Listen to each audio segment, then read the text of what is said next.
Hello everyone, કેમ છો બધા? સ્વાગત છે આપ સૌનું ફરીથી એકવાર નવી વિડીયોમાં. હું છું જિગ્નેશ પટેલ અને તમે જોઈ રહ્યા છો કેનેડા ટોક્સ. આજે છે 25 નવેમ્બર અને સોમવાર, અને આજના આપ સૌને ગુડ મોર્નિંગ અને જય શ્રી કૃષ્ણ. અત્યારે વાતાવરણ એકદમ સાફ છે, ટેમ્પરેચર અરાઉન્ડ છે અને 5 ડિગ્રી સેલ્સિયસ જેવું બતાવે છે. રાત પડતા પડતા -3 ડિગ્રી જવાનું છે. હજુ સુધી તો સ્નો પડ્યો નથી, પરંતુ કાલે છે ને સ્નો પડવાનો છે એવી આગાહી છે. હવે પડે તારે ખરો. સાંજના 6 વાગ્યા છે, હજુ 6 નથી વાગ્યા, 5:30 થયા છે અને જો બહાર એકદમ અંધારું થઈ ગયું છે. અને શીતલ જોબ પરથી આવી ગઈ છે, થાકીને ઠૂસ થઈ ગઈ ને. થાકી જવાય. સોમવારના દાડે જ એવો થકી નાખ્યો કે જાણે ફ્રાઈડે હોય એવું થકવાની નાખ્યા.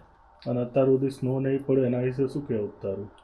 સારું, જેટલા દિવસ જેટલો ઓછો ફરવું, બધું જેકેટ ને બેકેટ ને બધું પહેરવું ના. જોકે આજ તો ઠંડી લાગતી હતી, -2 આજે -2 હતું સવારમાં.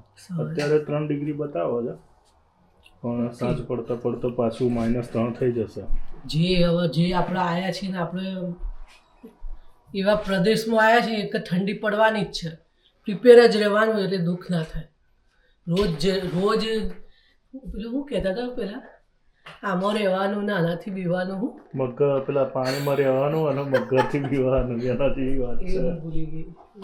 એટલે બહુ વેરે કરવાની જ નહીં, એ રેડી થઈ જવાનું.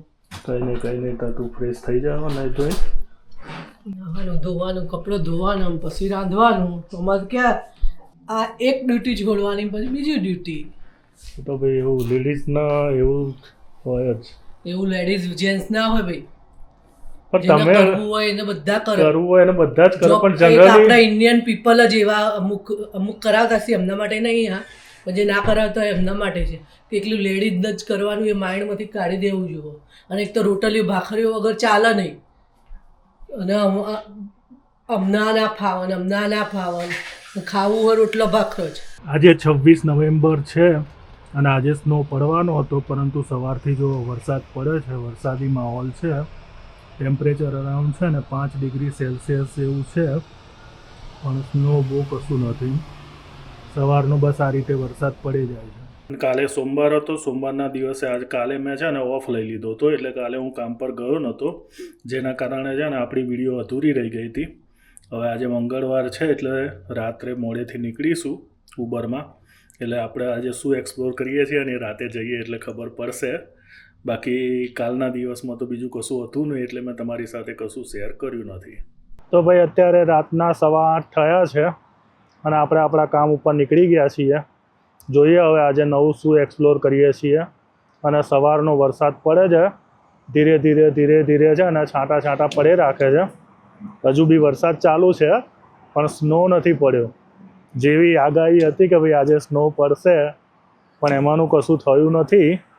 હવે જોઈએ આજે આપણે નવું શું એક્સપ્લોર કરીએ છીએ. તો અત્યારે રાતના 10:30 થવા આવ્યા છે અને આપણે લસાલ એરિયામાં છીએ. અબી હાલ ટ્રીપ ખતમ કરી અને અહીંયા આગળ પાર્કિંગ લોટમાં ઊભો થઈ ગયો છું. આજે મંગળવાર છે ને એટલે બજાર જનરલી શાંત હોય, થોડા ટાઈમે પછી ટ્રીપ આવતી રહે. અને ટેમ્પરેચર છે ને અત્યારે 4 ડિગ્રી સેલ્સિયસ જેવું બતાવે છે. અને આજે છે ને 26 નવેમ્બર છે, પરંતુ હજુ સુધી છે ને જોઈએ એવી ઠંડી હજુ ચાલુ નથી થઈ. ટેમ્પરેચર પ્લસમાં જ છે. હજુ 1-2 દિવસ વચ્ચે માઇનસમાં ગયું, પણ એટલું બધું હજુ માઇનસ ચાલુ નથી થયું.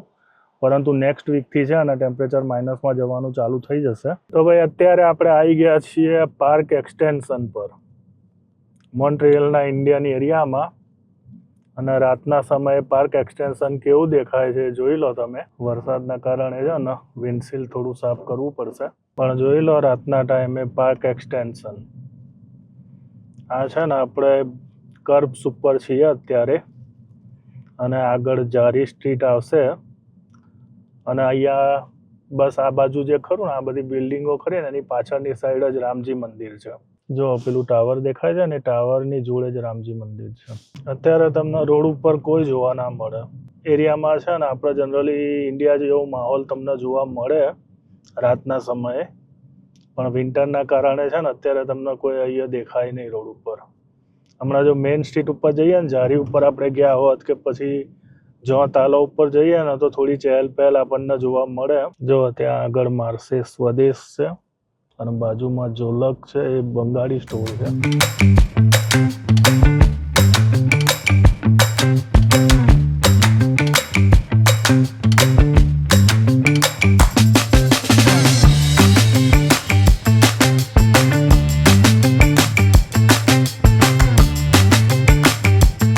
અત્યારે છે ને મોન્ટ્રીયલમાં દરેક જગ્યાએ આ રીતના ડેકોરેશન તમને જોવા મળશે. દરેક સ્ક્વેર ઉપર દરેક જગ્યાએ ક્રિસમસનું ડેકોરેશન છે ને અત્યારે ચાલુ થઈ ગયું છે. આ જોવા સામે કોર્નર ઉપર બી ડેકોરેશન કરેલું છે. આ બાજુ આગળ જઈએ એટલે ફિલિપ સ્ક્વેર આવે, ત્યાં આગળ બી ડેકોરેશન આપણે જોઈને આવ્યા. અને અત્યારે આપણે આવી ગયા છીએ સ્ક્વેર વિક્ટોરિયા ઉપર. અને સ્ક્વેર વિક્ટોરિયા ઉપર બી જો અહીંયા બી મસ્ત ડેકોરેશન કરેલું છે. ક્રિસમસના કારણે આખા મોન્ટ્રીયલમાં છે ને તમને દરેક જગ્યાએ ડેકોરેશન જોવા મળશે. દરેક સ્ક્વેર ઉપર તમને છે ને આ રીતનું ડેકોરેશન જોવા મળશે. આ સ્ક્વેર વિક્ટોરિયા છે. સ્ક્વેર ફિલિપ ઉપર બી ડેકોરેશન કરેલું છે. અને સામે દેખાય ને એ છે પાલે દ કોંગ્રે. આ પાલે દ કોંગ્રે છે. હમણાં મોન્ટ્રીયલમાં છે ને થોડા ટાઈમ પહેલાં જે હિંસક અથડામણ થઈ હતી ને એ અહીંયા આગળ થઈ હતી ને અહીંયા ઘણી બધી તોડફોડ કરવામાં આવેલી હતી. આખું પ્રોટેસ્ટ ચાલતી હતી પેલેસ્ટાઇનની, કારણ કે નાટોની જે મિટિંગ હતી ને આ બિલ્ડિંગમાં હતી. આ જે બિલ્ડિંગ ખરી ને એમાં નાટોની મિટિંગ હતી, જેના કારણે છે ને અહીંયા આગળ બધી તોડફોડ થઈ હતી જોરદાર. પેલેસ્ટાઇનના પ્રોટેસ્ટની અંદર છે ને બહુ ખાસી મોટી માથાકૂટ થઈ હતી. નાટોની જે પાર્લામેન્ટરી એસેમ્બલી હતી ને એની મિટિંગ હતી એન્યુઅલ, અને આ વખતે કેનેડામાં હતી. અને જે આ પાલે દ કોંગ્રે મેં તમને બતાવ્યું ને ત્યાં આગળ એની મિટિંગ થવાની હતી. એટલે ત્યાં આગળ છે ને હાલમાં જે અત્યારે ઇઝરાયલ ને પેલેસ્ટાઇનનું ને એ બધું જે ચાલી રહ્યું છે ને એના કારણે ત્યાં આગળ બહુ મોટી પ્રોટેસ્ટ હતી. અને એની અંદર જ પછી હિંસક અથડામણ બી થઈ હતી. ઘણી બધી કારો સળગાવી દેવામાં આવેલી હતી અને બધી તોડફોડ ને બધું ઘણું બધું થયું હતું. બધા ત્યાં આગળ બિલ્ડિંગના કાચ ને બાચ ને બધું તોડી નાખેલું ને એવું બધું થયું હતું. 23, 24 ને 25, 22, 23, 24, 25 આ 4 દિવસ છે ને પાર્લામેન્ટરી એસેમ્બલી ત્યાં મળવાની હતી. અને એના લીધે છે ને નાટોની અંદર જેટલા બી સભ્ય દેશો છે ને દરેકના મેમ્બર ત્યાં આગળ હાજર રહેવાના હતા. અને એને ધ્યાનમાં રાખીને જ છે ને ત્યાં આગળ આખું પ્રોટેસ્ટ હતું. પરંતુ છેવટે છે ને પ્રોટેસ્ટ આખું વાયોલન્ટ થઈ ગયું અને જેના કારણે બહુ બધી માથાકૂટ થઈ હતી. અને હોપફુલી એ દિવસે હું ઉબર કરતો હતો જે દિવસે આ બધી માથાકૂટ થઈ ને શનિવારે માથાકૂટ થઈ હતી. પણ કુદરતી છે ને એ વખતે ડાઉનટાઉનમાં મારે આવવાનો મોકો જ ના મળ્યો. મેં જનરલી એ વખતે છે ને બહારની બહાર જ ટ્રીપ કરી, એટલે મને કશી ખબર જ નથી. પણ બીજા દિવસે જ્યારે ન્યૂઝમાં જોયું ને ત્યારે ખબર પડી કે ભાઈ અહીંયા તો છે ને બહુ બધી મોટી માથાકૂટ થઈ હતી. કદાચ એવું બને એના કારણે છે ને ડાઉનટાઉનની બાજુ એટલી બધી ટ્રીપ આવી બી ના હોય, કારણ કે એ વખતે છે ને હું જનરલી આઉટર મોન્ટ્રીયલમાં જ ફરતો હતો, એટલે મને કંઈ ખ્યાલ જ નહોતો. પણ બીજા દિવસે ન્યૂઝમાં જોયું ત્યારે ખ્યાલ આવ્યો કે ભાઈ અહીંયા તો છે ને બધી તોડફોડ ને બોડફોડ ને બધું થયું છે. આવું છે ને બહુ રેર થાય, પણ આવા કોઈ ઇન્ટરનેશનલ ઇસ્યુ કે એવું બધું હોય ને ત્યારે એ પ્રોટેસ્ટો તો ચાલતા ને ચાલતા હોય છે. છાસવારે પ્રોટેસ્ટો થતા હોય દરેક દેશોના બધાના. ક્યારેક કઈ વસ્તુમાં હિંસક રૂપ લઈ લે ને કંઈ કહેવાય નહીં, પણ એ વખતે એવું થયું અને એના કારણે છે ને માહોલ થોડો ગરમ થઈ ગયો હતો. હવે પાછી આપણી ટ્રીપ આવી ગઈ છે, એટલે આપણે વાણીનો વિરામ આપીએ થોડો અને પછી મળું તમને આગળ. નજીકમાં જ છે ટ્રીપ, એટલે છે ને બહુ લાંબી વાત નહીં થાય. આજે ગાડી વોશ કરાવડાવી દઈએ. ઘણા ટાઈમથી ગાડી વોશ થઈ નહીં, એટલે આજે વ્યવસ્થિત રીતે વોશ કરાવી દઈએ. આ બાજુ નીકળ્યો હતો અને ખાલી હતું આજે. મેં કોઈ હેડો તારા આજે ગાડી પહેલાં વોશ કરાવડાવી લઈએ. આમ બી છે ને કુસ્તાડનો વોશ પ્લાન લીધેલો છે, એટલે મંથલી છે ને 60 વોશ મળે છે અને રોજના 2 વોશ તમે કરાવી શકો. પણ જનરલી રોજ કરાવવાનું તો થતું નહીં, 2-3 દિવસે કે 4 દિવસે કરાવવાનું થાય.